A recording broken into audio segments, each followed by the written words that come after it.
Coming up today on the Locked On Hornets podcast, David Walker makes his weekly appearance. We have a conversation about Brandon Miller's second year in the league so far. We have an NBA Draft convo, plus we rummage through the Sicko Satchel. That's all today on Locked On Hornets.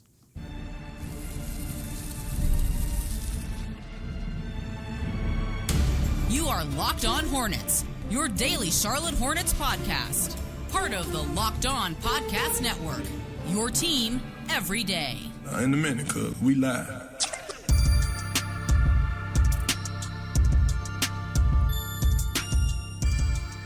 It's Locked On Hornets, part of the Locked On Podcast Network. It's your team every day. Thanks for making us your first listen. We're free. We're available anywhere you get your podcast. And that does include YouTube. Hey, those are the guys from Every Hornets Boxscore.com. It's Doug Branson and David Walker. David Walker makes his weekly appearance. You can find him on Twitter at David B. Walker. And there's Doug Branson, not only Every Hornets Boxscore.com. You can also find his subtext information there. And he hosts Locked On NBA. I'm Walker Mail. You can listen to me on WFNZ every weekday from 12 to 3 p.m. Couple things real quickly to mention. This episode is brought to you by Game Time.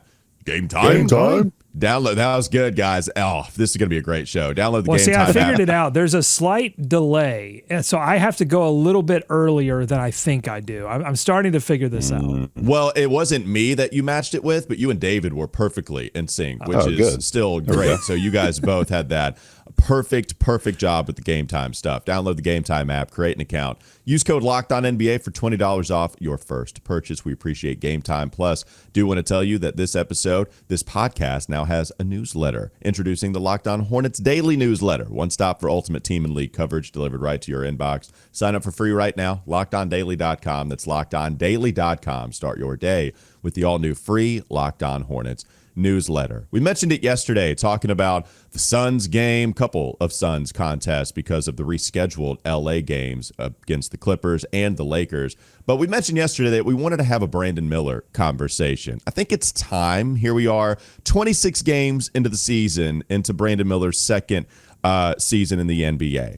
The efficiency numbers, they're pretty much down all across the board except for free throw percentage. The volume numbers, they're pretty much up all across the board because he is playing a couple more minutes per contest. Only 2, by the way, because he did play a lot, especially in the second half of his rookie season. But just to give you an idea, he is scoring 21.1 points per game. He's doing so on 40% shooting from the field, 35.7% from three. He's shooting almost 11 three-point attempts per game. So the volume is way up there from distance for Brandon Miller. He's getting to the foul line just a tick more. He had 2.3 free throw attempts his rookie season. He's going to the foul line 2.9 times per game. He's shooting 89% from the free throw line. Just real quickly, 5 rebounds.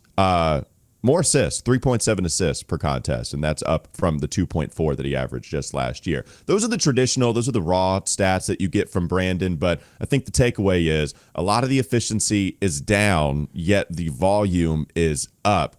David, how do you feel about Brandon Miller's second season in the league with there being a change in shot diet, him trying to figure out how to coexist with Lamelo, mostly been healthy this season, Charles Lee being a new head coach, and still a relatively small sample size, but I think enough of a sample where we can start to see some trends. We can take away a few things and try to project what he might look like. How do you feel about Brandon Miller's second year in the league right now? Yeah, I feel like he's still trying to find his way through a new regime, playing alongside a superstar in Lamelo Ball a little bit more this year, and figuring out a way that he can contribute on the offense when he's not hitting those shots, right? I think maybe that's one of the things that we all see that he can still improve upon is just the playmaking individually and for others out there. I think that's the biggest next step for him, along with, maybe ramping up the efficiency with his shooting. But I was starting this conversation saying I was a little down on him based on kind of what we thought the jump he might make.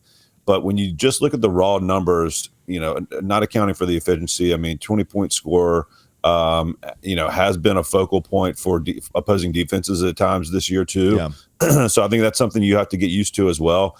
And still a very young player, still has some weight to add, still has a room to get stronger. So I think you're right on track. I don't want to say it's like a disappointing. It's just not quite to the level that we thought he'd be in the All-Star conversation, which I don't think he is this year. But LaMelo has been so awesome. and trying to figure out a way to play with him and again, do things that Charles Lee wants him to do within the confines of the team. There's just a lot of stuff to figure out. So maybe it was a little bit much for us to say, hey, he's going to make a jump into all-star consideration, right out of the gate this year with so many changes. I don't know. I mean, I think when you take a guy second overall, I think it's very fair to have all-star expectations. And I don't think that Brandon Miller has matched them. And I think it's also fair to bring up the idea that he has changed a lot of his game from year one to year two. And some of that you can put on Charles Lee because he was very explicit that he wanted to come in and change Brandon Miller's shot diet. And it hasn't gone particularly well. It's gone well off ball. Like if you look at his off ball shot making efficiency according to Basketball Index, it's 86th percentile. When someone is delivering him the basketball, he's typically open and he's hitting those shots. That makes sense. Yeah. Everything that's gone wrong is him being on ball. When he tries to dribble drive, it doesn't work out. He turns it over. When he tries to create shots for himself, I think too often he hesitates. He overthinks it. Instead of just pulling up right off of a Nick Richards or a Mark Williams screen, he's thinking like all 5 levels and trying to figure out pass shot. What do I do? And he ends up taking a worse shot because the defense has an opportunity to adjust to that. If you look at his shot quality overall, according to Basketball Index, it's super low. He's knocking them down at an average rate. But that sort of goes to the expectations, right? Like if you look at his numbers, I think they're good numbers for just like an NBA role player fringe all-star. But that wasn't what we were thinking after year one, Walker. Well, and fringe all-star, I'll take your second year in the league, though. Like if they're that, but if they're just, but if it caps, right? If that's where it stays. Oh, for sure. You don't, right. And you would hope that's not the case for a 22-year-old in his second year in the league. So I'm hoping that's not the case. But the fringe all-star stuff right now, I would take that. I'll say this.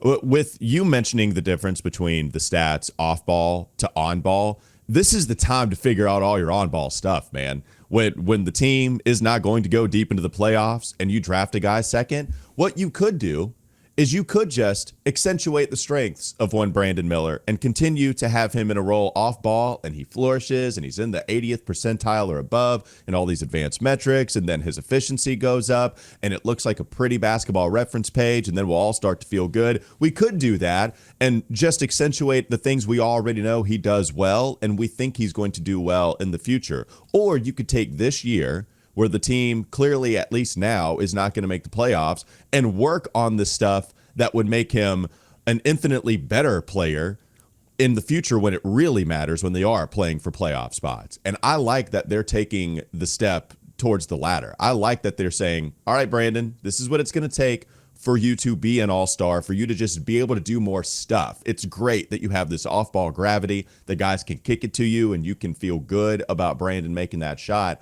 But also all the turnovers, the stuff where it gets a little dicey when he puts the ball on the deck, especially in traffic when he gets to the paint. It's an issue, and we've seen it be an issue really all season long. But let's go ahead and try to figure out how to get better at that right here, right now. And that's why I'm okay with what we're seeing from Brandon. I don't want it to be the case for Brandon as a player as we go into his 3rd, 4th, 5th year. But this is the time to work all that stuff out. Well, that's the thing, right? Like it's okay, but I'm also a little bit worried because I wouldn't be worried if the numbers were off the charts and we were like, okay, this is a definite 100% all NBA ascent. But now you're going to need to see big jumps in certain skill sets and certain numbers next season for you to feel confident about that. Whereas if you had seen the big sophomore jump, you wouldn't need that. I think you brought up a name before we went on the air of like Chris Middleton. Like that's where this sort of seems, if the track stays, that seems to be where it's tracking, unless there's a big jump from year 2 to year 3, and then you can say, okay, now we're talking about more of a Paul George, like ascent. Well, and we'll go to David next too, but like with Chris Middleton, that's a multi-time All-Star, right? Yeah. So this and I go ahead. But those weren't that's okay. That's great. That would benefit the Charlotte Hornets as an organization. I'm just saying those weren't the same expectations that we had coming out of year one. That's all I'm saying. No, you're right. We did mention that name quite a bit coming into the league, though. And I'm not disagreeing. I'm fine being right at some point. If it's right out of the draft or if it's after, I'm fine being right at some point. I'll tell you this. Brandon Miller better be thanking his lucky stars that Scoot Henderson's numbers are absolutely in the tank, or people would be talking more about Brandon Miller's subpar season. Yeah, people are glad that I was so wrong originally. that they're not saying how I might be right the second time.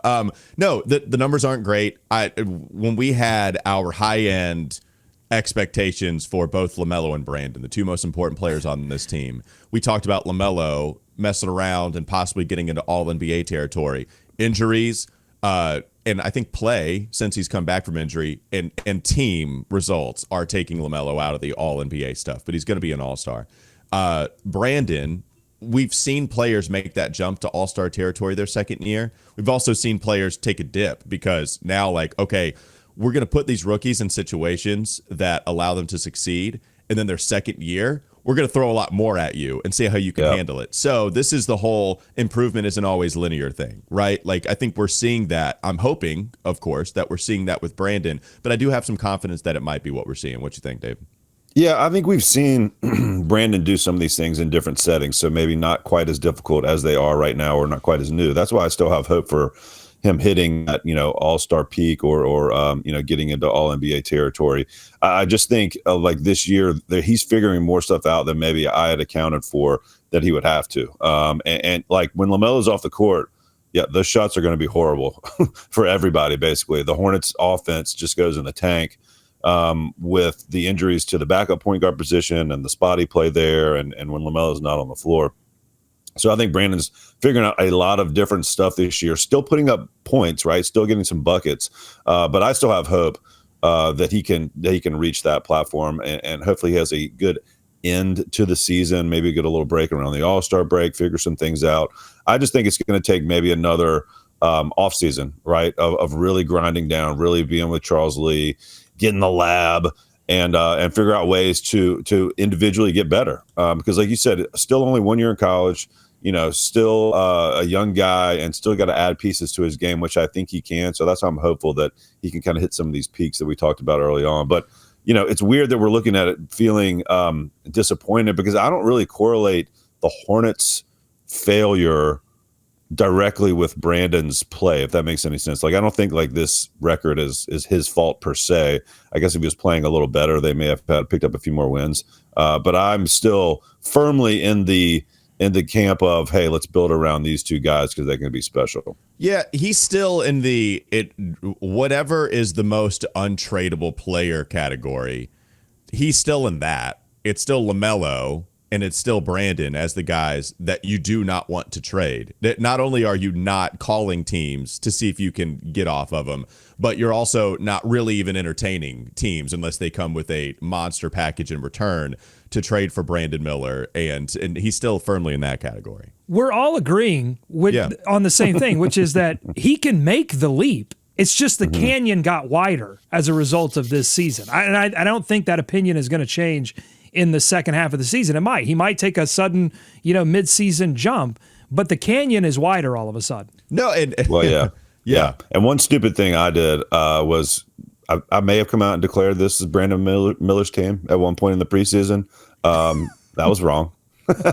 This is Lamelo Ball's team. Yeah. I'm not sure if I'm the only one to do that, but I know I was trending in those waters. You're the only one to admit it. Yeah. You're not the only one. No, it felt like LaMelo out of sight, out of mind for a lot of people. He was so injured, man. And LaMelo now, you can see that it's still LaMelo's team. And we'll see exactly how this core looks between all these guys on this team. We could go the core. Don't talk to me about core. We'll see. Hey, they've got 3 games under their belt. They've got 3 games under their belt so far. The 2 games against Phoenix, the 1 game against Cleveland. So, we'll see if the Hornets can remain competitive with those guys out there on the floor. All right, coming up next on the Locked On Hornets podcast. Bees everywhere! Who else can we add to that core? Let's have an NBA draft conversation coming up next on LOH.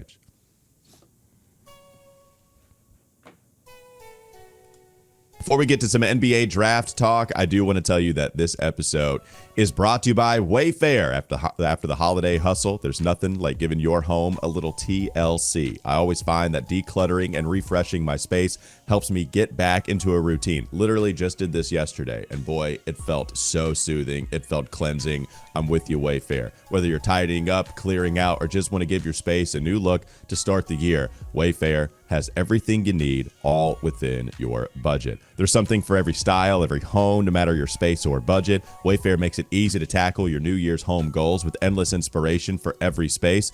And you could even ask yourself, what's your decor style? Why did you pick these items? What do you love about them? Wayfair, is probably going to have an answer for every one of those questions that you ask about your particular decor. Give your home the refresh it needs with Wayfair. Head to wayfair.com right now. That's WAYFAIR, wayfair.com. Wayfair, every style, every home. I want to say it, the jingle. Every style, every home. More to come. Locked On Hornets.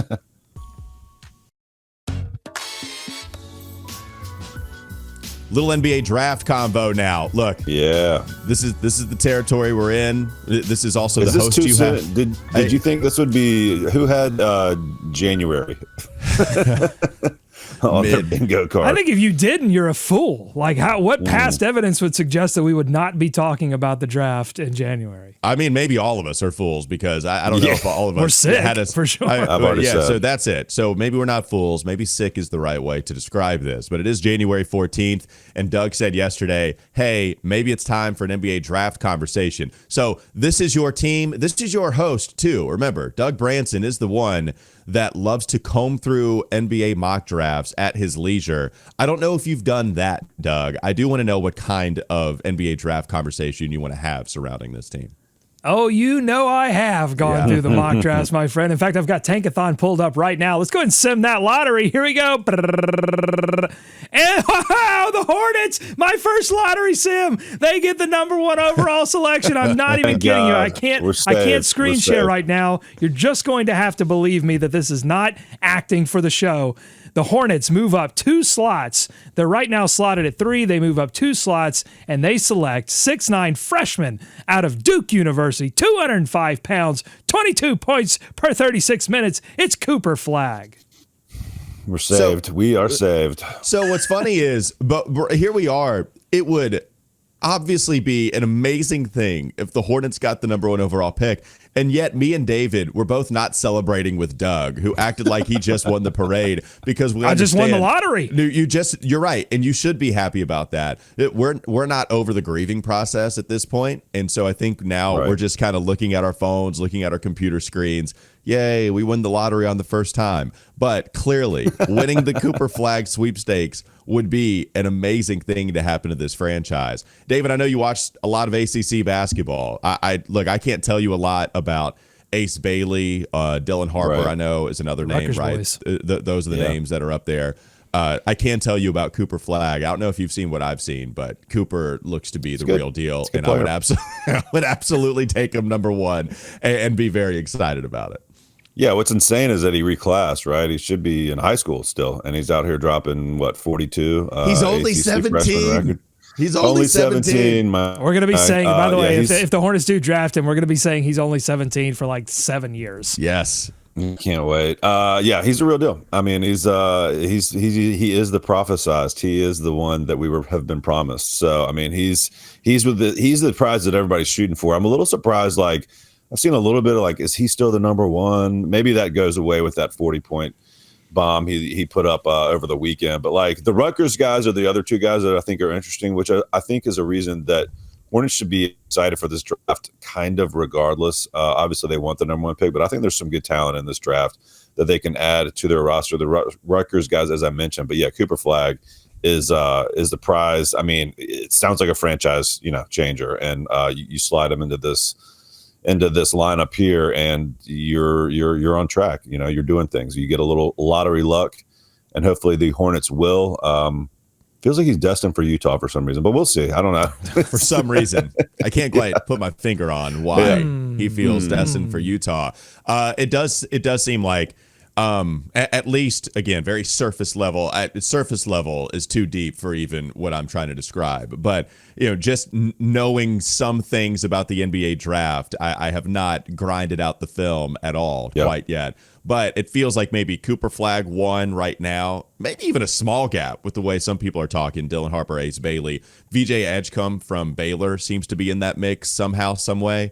But I have heard plenty of times, I've seen how deep this NBA draft class is. And not only is it top heavy, but you have a lot of depth as you get into the early parts of the double digit picks. And so that would be great. Cooper Flagg is the obvious prize as it stands right now. January 14th with us talking about the NBA draft. It seems like this is a lock to be a 3-player draft in Cooper, Dylan Harper, and Ace Bailey. And I think the question will be, will a 4th player jump in? So will a Trey Johnson from Texas? There's a guy named Demon in this draft, Igor Demon from BYU. Will he jump in there to make this a 4-player draft?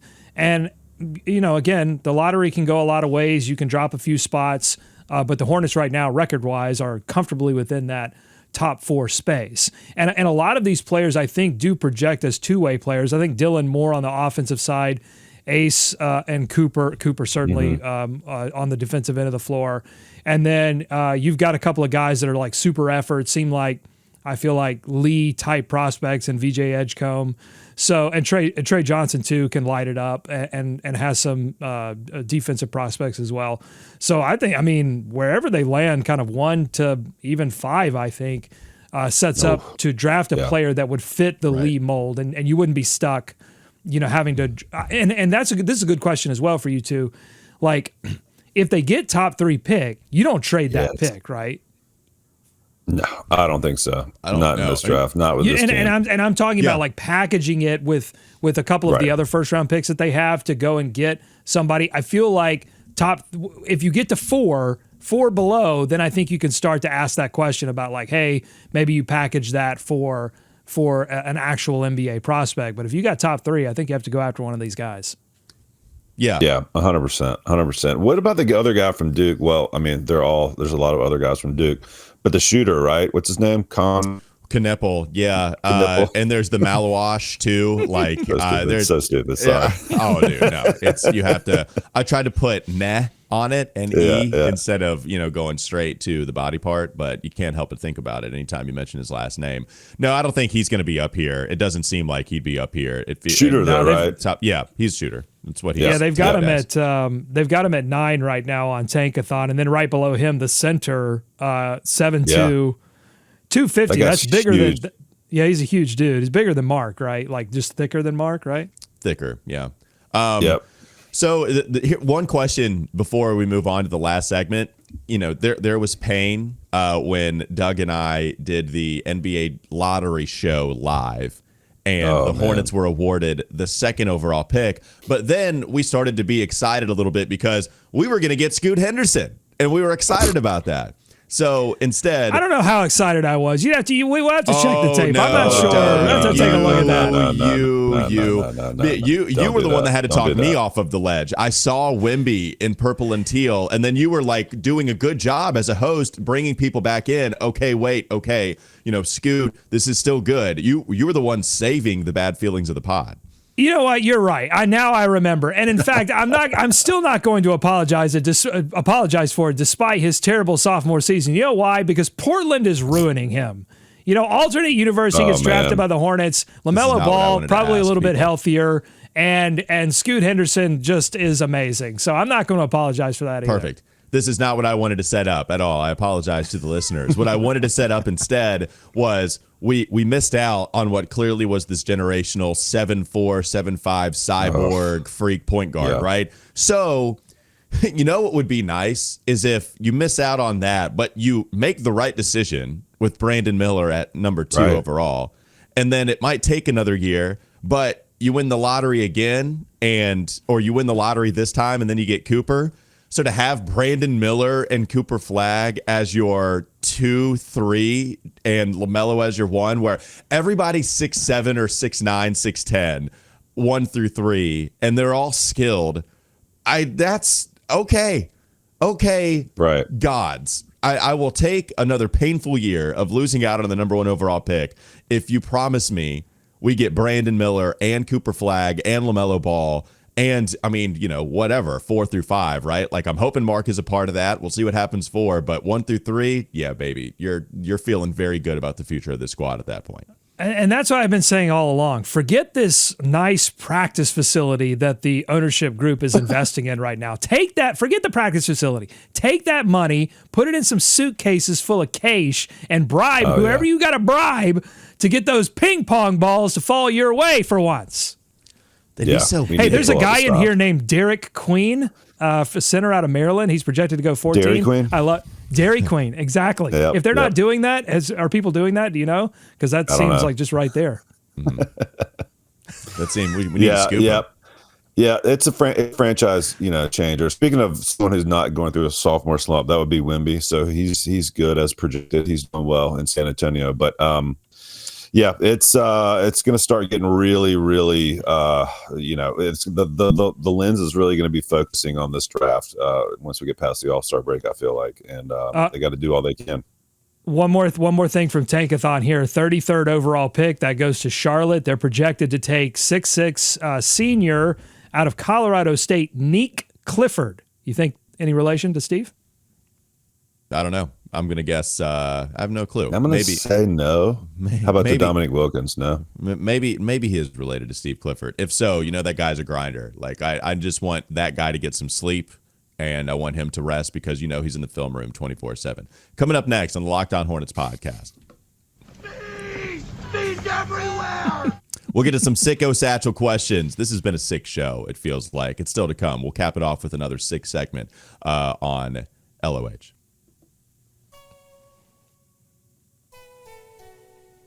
This episode is brought to you by Game Time. Game Time? I love going to live events, whether it's sports, music, theater, comedy, any of those things. One of my favorite memories was attending a concert last year. The energy and the excitement, it was unforgettable. Now, Game Time has made it even easier to get tickets for your favorite events with their new feature, Game Time Picks. The feature filters out all the fluff to show you only incredible deals on great seats so you don't have to waste time searching through thousands of tickets anymore. What you can do is you can take the guesswork out of buying tickets with Game Time. Download the Game Time app, create an account, use code LOCKEDONNBA for $20 off your first purchase. Terms apply. Again, create an account, redeem code LOCKEDONNBA. Locked On NBA for $20 off. Download Game Time today. What time is it? Game time. Game time. When it comes to grocery shopping and meal planning, I've had this ongoing problem for a while. I just don't have the time between work, life, and trying to eat healthier. But that's where Hungry Root comes in. This episode is brought to you by Hungry Root. I was constantly feeling stressed out without it. You can go to the grocery store, but you will buy things you don't necessarily need, and then you end up with no time to actually cook because you had to go to the grocery store.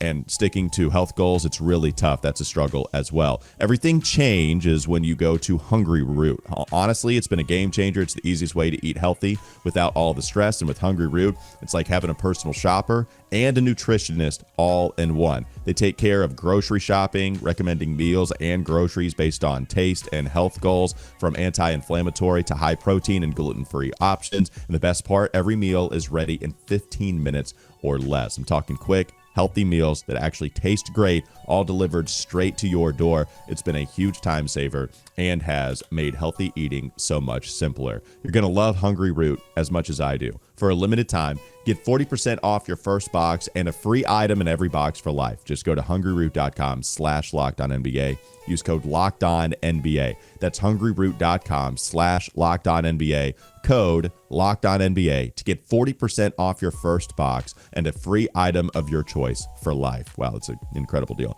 hungryroot.com/LockedOnNBA. Code LockedOnNBA. Don't miss out thanks to Hungry Root. More Locked On Hornets ahead.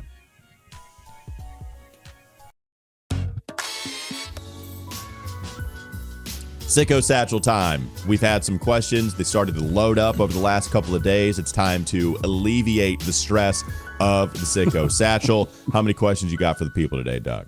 We'll try to get to as many as possible, but we will answer them throughout the week. By the way, if you want, there's still time. The Sicko Satchel is still open for this week. Join subtext.com/Locked On Hornets. If you haven't signed up before, you can get a 14-day free trial and get your question in. This one is going to come to us from Casual Hindu of the First Lance Stevenson division. This is a fun one and the one I'm most curious of David's answer on, so this is why I'm asking this one today.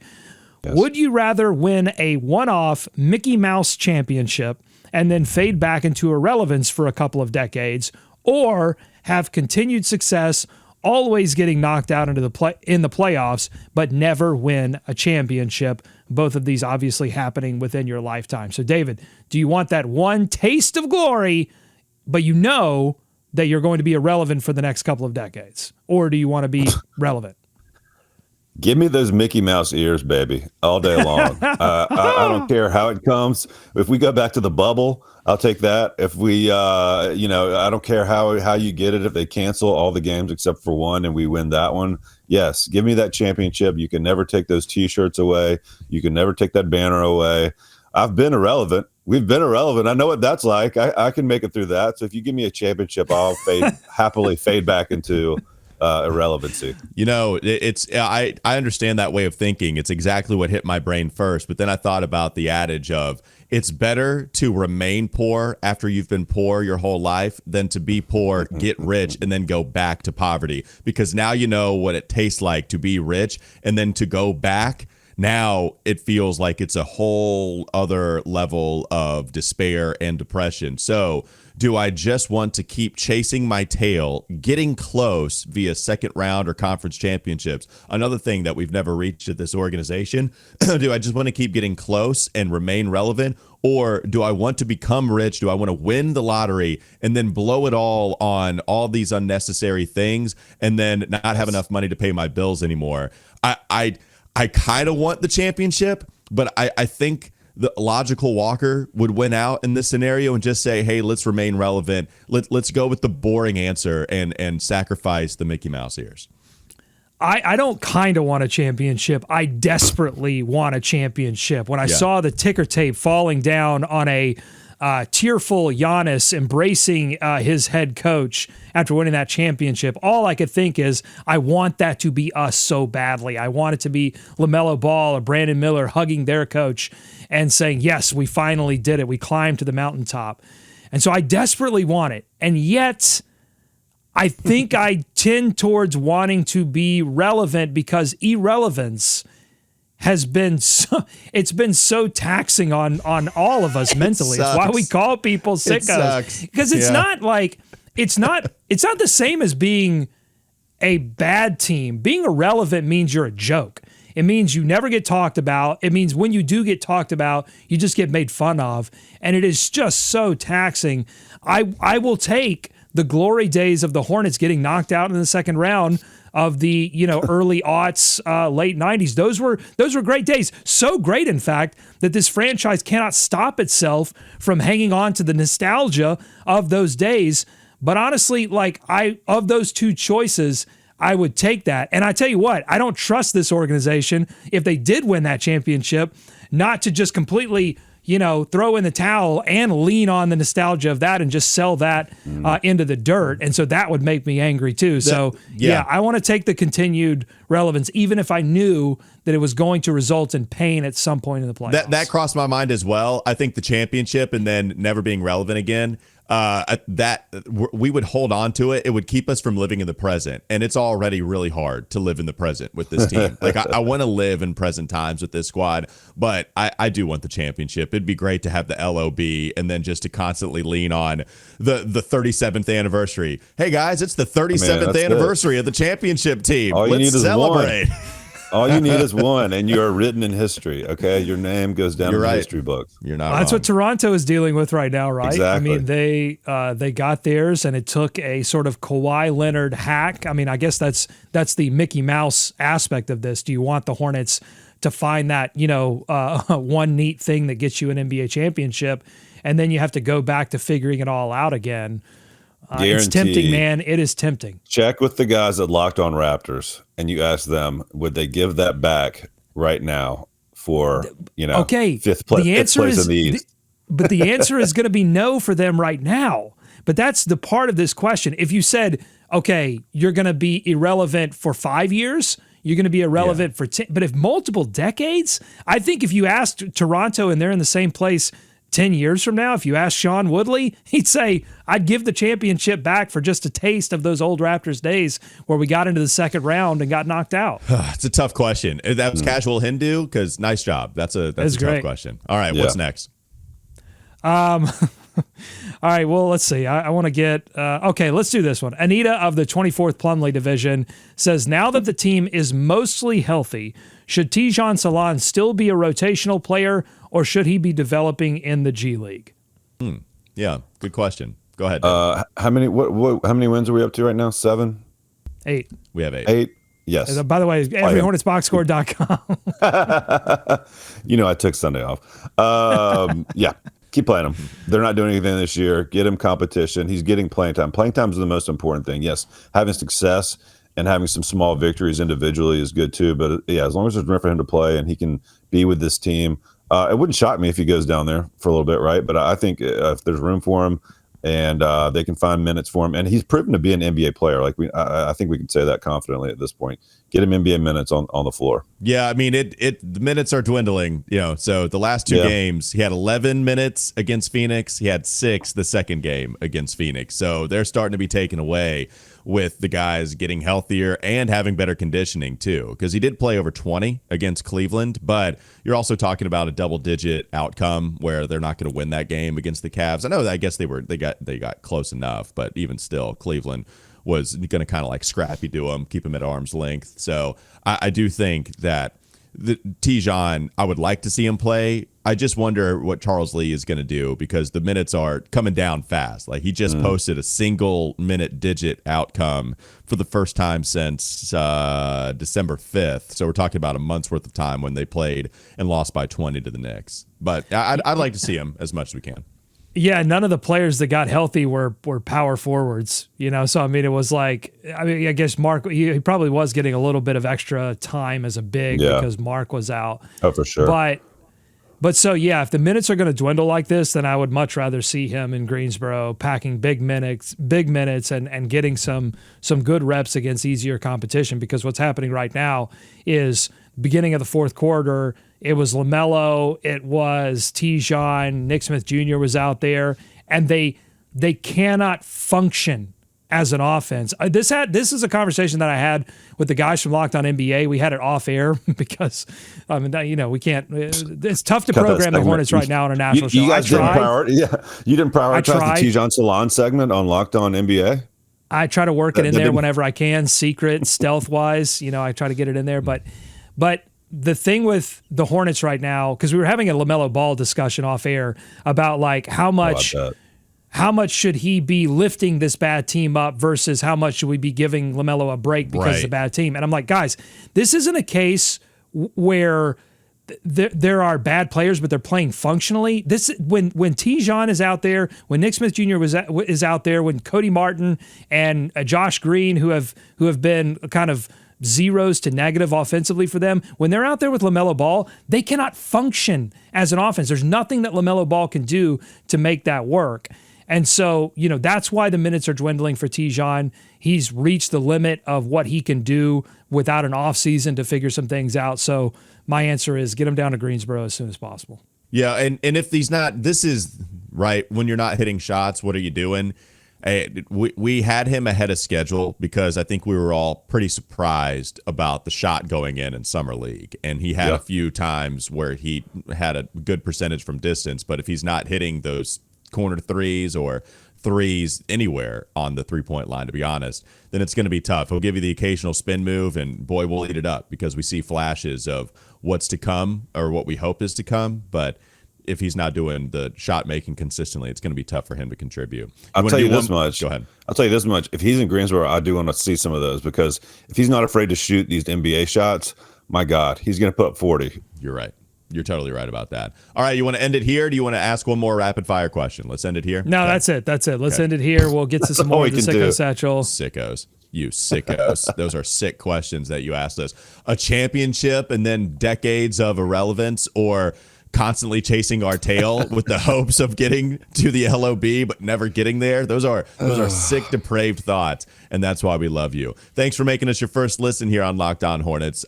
You can make your second listen Locked On NBA, which Doug Branson hosts. You see him right here on the YouTube channel. Also, make sure you go to everyhornetsboxscore.com. Doug and David both run that thing, everyhornetsboxscore.com. David is on Twitter at David B. Walker, and I'm Walker Mayo. Listen to me, WFNZ, every weekday from 12 to 3 p.m. Have a great rest of your day. We'll be back with you tomorrow. With the 54th pick, the Charlotte Hornets select Zvonimir Ivicic.